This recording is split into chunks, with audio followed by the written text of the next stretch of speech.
bueno, ya estamos grabando. Hemos tenido una conversación previa interesante porque estábamos hablando con Álvaro Gallego, un destacado economista socialista que ejerció fugazmente, diría yo, el importante cargo de superintendente de pensiones. Pero como quiso ejercer realmente sus facultades, su cargo, y tenía una visión de bien público, duró 4 meses, porque las AFP no estaban contentas.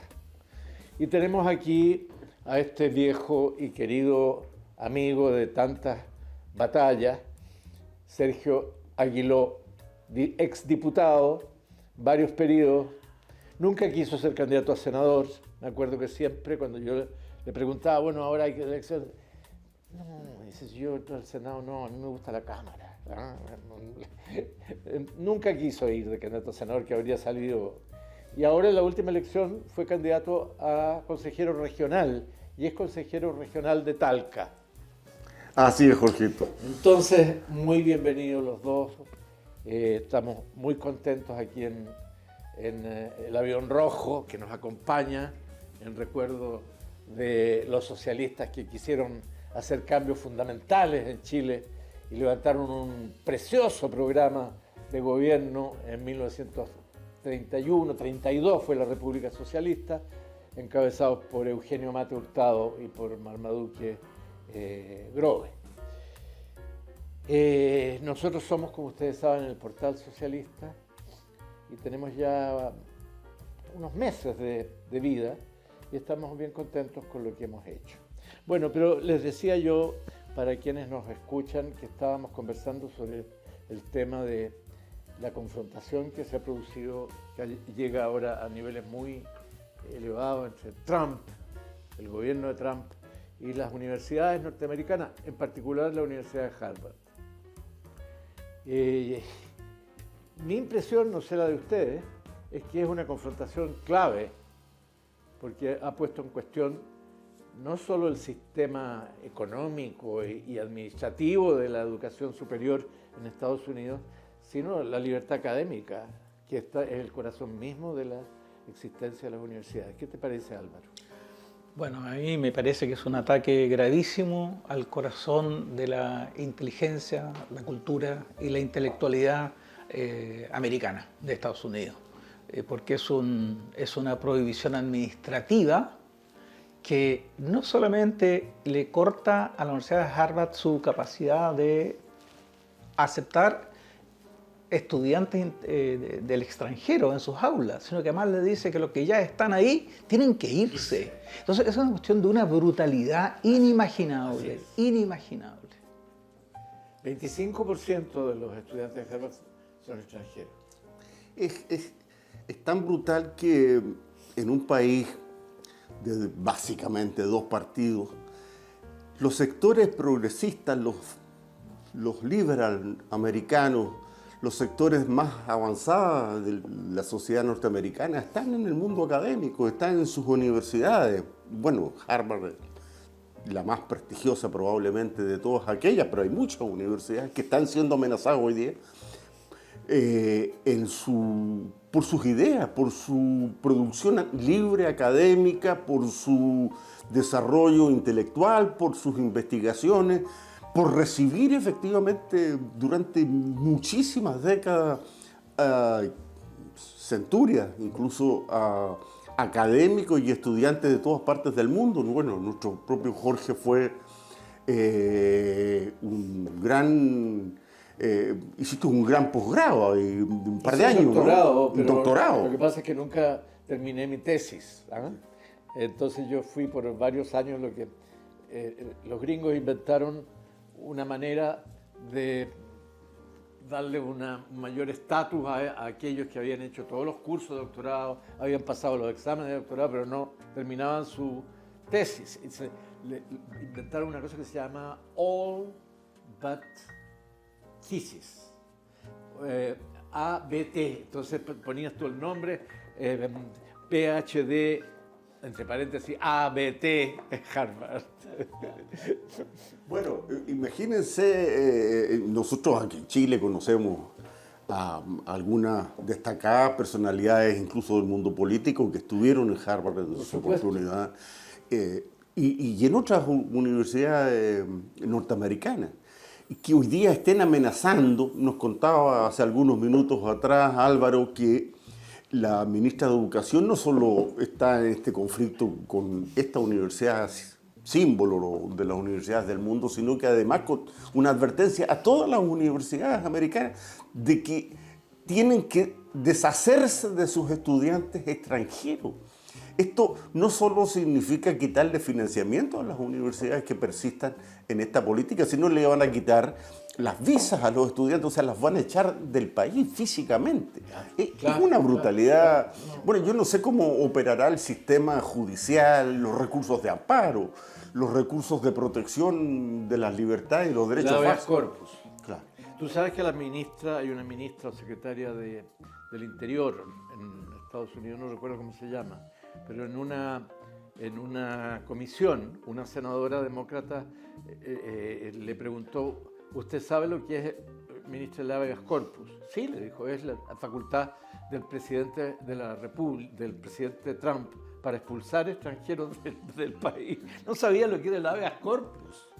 Bueno, pero yo quiero aterrizar un poco esta conversación en nuestra propia realidad, porque me he acordado que hace un tiempo atrás hubo intentos de parte de parlamentarios de los partidos de derecha o extrema derecha, no recuerdo quiénes fueron específicamente, que pidieron antecedentes a las universidades sobre cursos sobre género.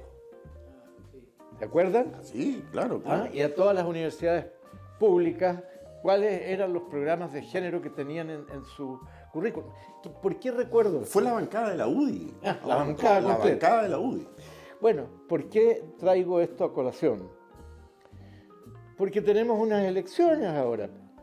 Y si ganan estos señores, imagínense lo que van a hacer con las universidades públicas. Exactamente. Yo creo que no está de más recordar que el presidente Piñera, el fallecido presidente Piñera, estudió en Harvard y tiene un doctorado en Harvard. Entonces él habría sido una víctima de esto. Entonces esto es un ataque a la inteligencia, a la intelectualidad, pero de todo el mundo. Entonces hay que hacer un llamado a todos los sectores razonables de la política chilena en términos de advertirles lo que esto significa. Así es. Porque si esto lo trasladamos a nuestro país, bueno, no solamente el expresidente Piñera, el exministro Felipe Larraín, Claro. el creador del sistema FP, José Piñera, Eduardo Aninat. Eduardo Aninat y cuántos más. Entonces, ese es el nivel de amenaza. Álvaro, una anécdota. Yo estudié entre el 67 y el 69 y me insistieron mucho que me quedara allá para hacer mi tesis porque me dijeron, mire, los que se van, muchos no la terminan, no va a terminar su tesis, tenían razón. Pero yo quería venirme a la campaña de Allende. Entonces, y las campañas duraban en esa época año y medio, porque se hacían nada. Como diría yo, a pie, a caballo, en carreta, en fin. Y finalmente me impuse mi voluntad y dije, no, yo me voy al Instituto de Economía y allá voy a hacer mi tesis. Y me vine. Pero la noche anterior a que yo partiera con mi esposa de entonces y con mis dos hijos, mi hijo pequeño, tenía un hijo pequeño, a las 9 de la noche suena el timbre de mi departamento en un edificio de estudiantes.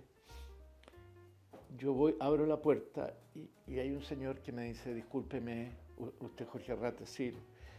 Mire, me dijo, yo vengo, quiero hablar con usted porque yo llegué ayer, estoy llegando a Harvard a estudiar y quería que usted me diera algunos consejos, algunos derroteros. Mi nombre es José Piñera. Bueno, y pasa. Adelante le digo yo, pero no tengo dónde sentarlo, porque lo único que nos quedaba era un colchón. ¿Ah? Todo lo demás se había ido. Así que pase, por favor, y ahí... Es muy importante que tú aclares que dentro de los consejos tú no tienes ninguna responsabilidad No tengo ninguna. en la reforma que él vino a hacer aquí. Entendió poco lo que le enseñó. Bueno, volvamos al tema... Sí, Jorge, ¿sabes por qué? Sí. Perdona que hay candidatos en Chile a la presidencia que miran con una admiración brutal a Trump, con una admiración tremenda a Trump, a Milei, aquí al otro lado de la cordillera, y es dramático porque en el evento de que algunos, yo creo que es prácticamente imposible, pero en el evento de que alguno de esos candidatos ganara de la derecha, estamos expuestos a cosas como las que Sin ustedes duda. están comentando. Estamos expuestos a que en Chile se produzcan y reproduzcan acciones brutales contra los derechos de la gente y Así contra los es. derechos de la inteligencia, contra el desarrollo intelectual del país y de las universidades y sobre todo, como decías tú, de las universidades públicas. De tal manera que este es un tema bastante cercano, porque lo han dicho explícitamente. Exactamente. Es un tema que nos toca bien de cerca y hay que estar alerta. Bueno, y en las elecciones que se avecinan, ustedes han hecho público su apoyo a mi candidato y candidato del Frente Amplio, Gonzalo Winter, en las primarias que tenemos el 29 de junio. Me gustaría preguntarles por qué han adoptado esa decisión. Bueno, sí, tomamos esa decisión conociendo los riesgos que eso significa como militante socialista, básicamente porque el programa que ofrece la candidatura de Carolina Toá no nos satisface. Es un programa que yo definiría de centro derecha, incluso promete y ofrece reducir los impuestos a las grandes empresas, cuando justamente Chile es un país donde el sistema tributario no mejora la distribución del ingreso, sino que por el contrario, esa distribución del ingreso primaria es peor después de aplicar la tributación. Y entonces, ¿cómo es posible que se pueda calificar de progresista un programa que agudiza esa injusticia tan tremenda? Chile tiene un sistema tributario además cuya carga está entre las menores dentro de la OECD. Solamente le ganamos a México y creo que a Turquía, pero ahí, al final. Y entonces, uno tiene que extender esto hacia la constante petición que hace el gran empresariado respecto de rebaja tributaria, que lo hemos visto además en la candidata Matei, que le ofrece un 18% desde el 27 actual, etc. Y yo tengo que decir como economista que el empresariado chileno, que alega falta de competitividad por estos impuestos, la verdad es que ha gozado de una gran ventaja. Porque mientras en Europa los impuestos corporativos son sustantivos, ellos tienen una carga tributaria que está de las más bajas, por lo tanto compiten con ventaja. Esa sí que es ventaja comparativa. Absolutamente. Las ventajas comparativas, ahí está la ventaja. Y voy a aprovechar de agregar además Y salarios más bajos también. salario más bajo, pero además, desde hace 40 años, y que se termina ahora parcialmente con la reforma previsional, los empleadores chilenos, léase, los empresarios chilenos, han disfrutado de la ausencia de un cargo por la seguridad social, porque ellos no han puesto un peso para el fondo de los trabajadores, para su previsión. Y recién ahora, después de 40 años, van a tener que contribuir con un 6%. Entonces, la verdad es que se quejan de lleno, porque esto es increíble, porque en los otros países, ya no solo de la OECD, también en Latinoamérica, que podrían ser los competidores más cercanos eventualmente, ahí sí los empresarios se ponen, pues. Entonces, ellos, los nuestros, que no tienen esas cargas, se quejan y se siguen quejando. Entonces, realmente, en mi opinión al menos, si uno no toma carta en el asunto y los pone en igualdad a nivel de competencia con los pares de otros países, estamos engañándonos. Y el programa económico que ofrece la candidatura de Toá, lamentablemente, no se ocupa de esos temas.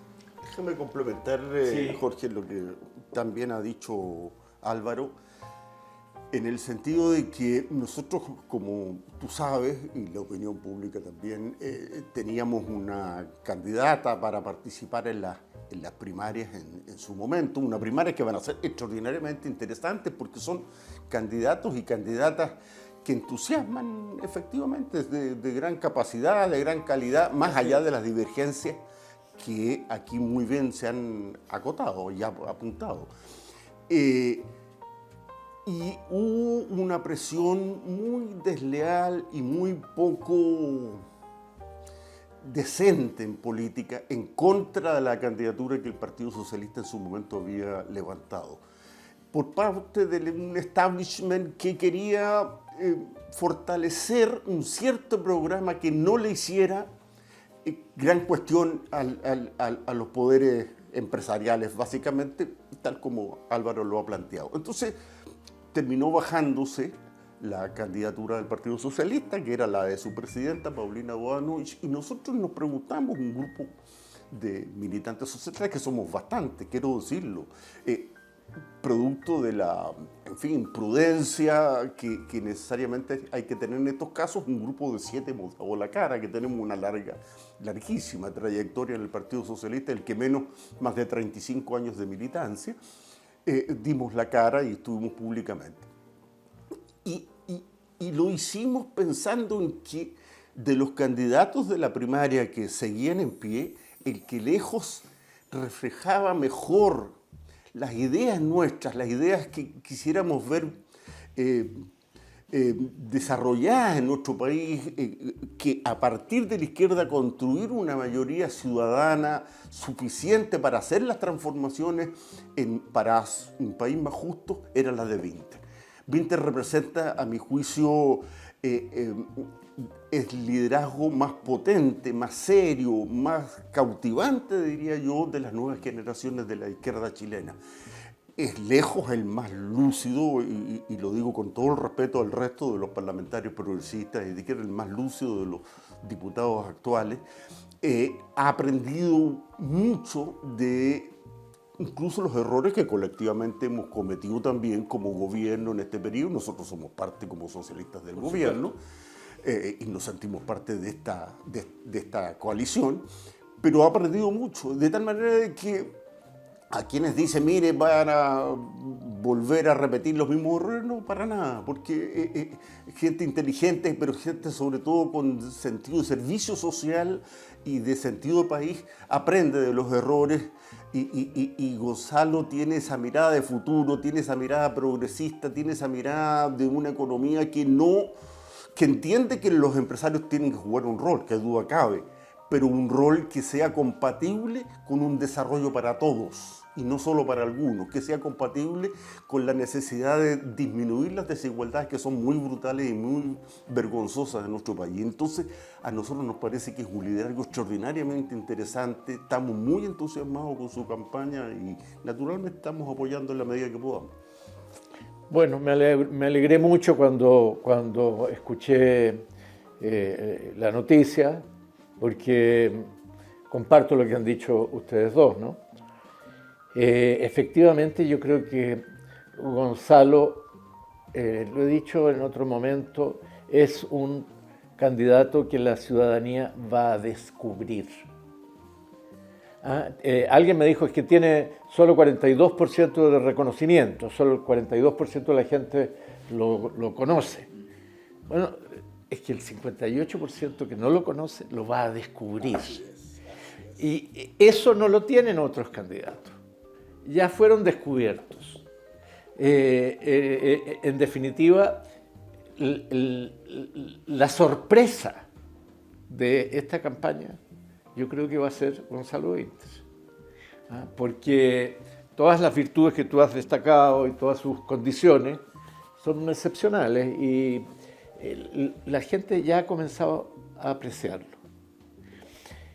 En el tema programático, el trabajo que está haciendo la campaña es un trabajo bien importante, porque salió primero esta hoja de ruta, ¿no? Que es un primer documento.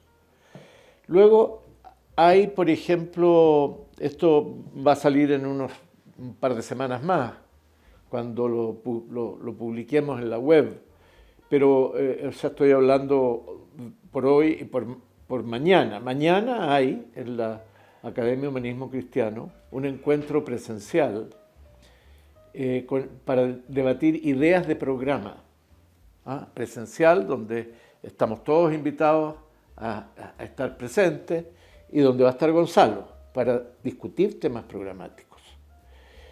Y luego el lunes hay un gran evento online para nuevamente discutir temas de programa abiertamente, como él lo está haciendo. Yo veo en la campaña que él está dando prioridad, más que a lo que llamamos el contacto con la ciudadanía, al contacto transparente, diría yo, donde la gente va y le dice o le pregunta lo que se le dé la gana, y él está ahí físicamente y enfrenta esas preguntas, ¿no? Cualquiera que sea, la enfrenta, la responde. Pero además apareció otro documento que no sé si lo han visto, que es muy interesante, yo lo leí en diagonal anoche, que es un documento con ideas programáticas elaborado por Nodo 21.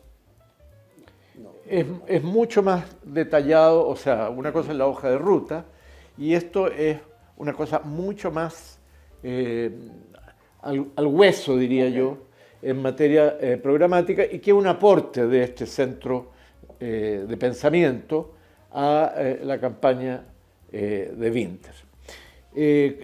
Creo que vamos a terminar la primaria, que yo creo que vamos a ganar, vamos a terminar habiendo elaborado bien seriamente un programa para el gobierno de 4 años que podría, y ojalá así sea, encabezar Gonzalo Winter.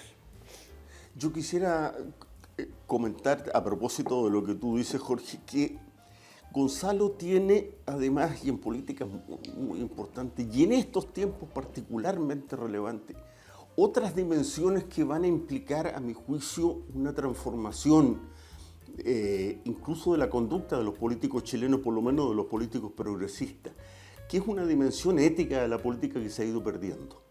Esta decisión que acaba de anunciar, de que mientras esté en campaña, él va a poder dedicarle menos energía y menos tiempo a su rol de diputado, porque está efectivamente haciendo lo que tiene que hacer responsablemente todo candidato que está en campaña. Y entonces dona a la Compañía de Bomberos de Chile su dieta. Quiero aclarar, yo fui diputado muchos años, que no puede devolverla, no existe software, no existe programa en Chile donde un parlamentario pueda devolver al fisco, pues se lo depositarían en su cuenta. Esto para que la gente que se pregunte ese tema. Los parlamentarios no pueden renunciar a su su cargo. cargo. Ni renunciar a su dieta, ni renunciar a su cargo. No está en la ley. Salvo por incompatibilidad. Salvo, claro, y en eso sería el Tribunal Constitucional el que lo declara. Entonces él decidió donar. Esa es una actitud ética muy importante, muy importante. Es muy promisoria respecto de actitudes en el futuro, porque el país también echa de menos aquella política de los tiempos que, bueno, nosotros tenemos los 3 edad suficiente para recordarnos en cuando la política era servicio, la política era entrega, la política era un conjunto de principios que se ponían al servicio de la gente y del pueblo. Entonces, Gonzalo también empieza a recoger con este tipo de actitudes, y esa es una dimensión que yo quisiera valorar mucho también. Bueno, si me permite, sí, cómo no. Jorge, yo quisiera destacar 2 temas o 2 puntos centrales de la oferta programática del candidato Winter. Primero, el énfasis que él pone en su carta programática o hoja de ruta, sí, en el tema del desarrollo, a diferencia del concepto de crecimiento que esgrime la derecha.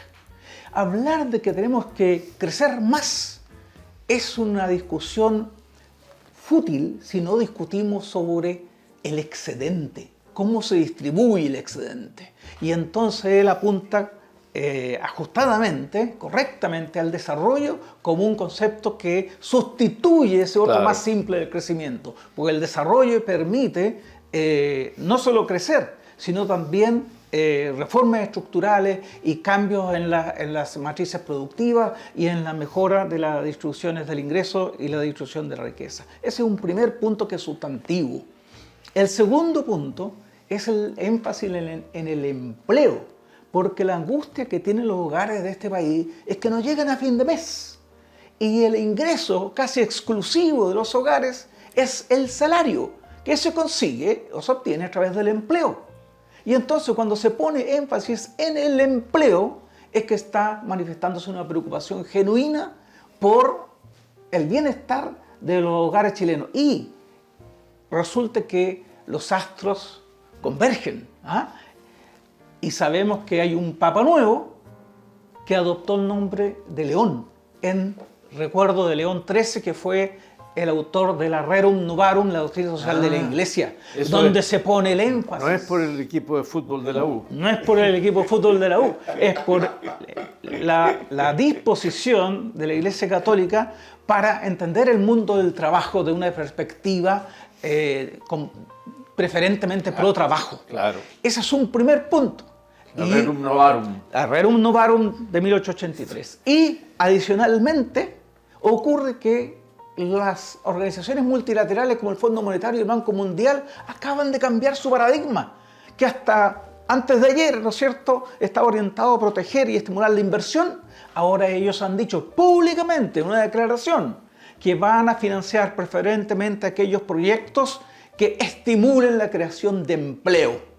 Entonces, hoy día el tema central, no solamente en Chile, sino de la humanidad, es el empleo, porque estamos ante la amenaza de la tecnología moderna, de la inteligencia artificial, que amenaza con disminuir las posibilidades de empleo. Entonces, cuando esos dos pilares, como el nuevo Papa o los organismos multilaterales dicen, no, el empleo es lo importante, vemos que el programa de el candidato Winter se preocupa de aquello, a diferencia de los otros programas, y por lo tanto yo creo que ahí hay que insistir.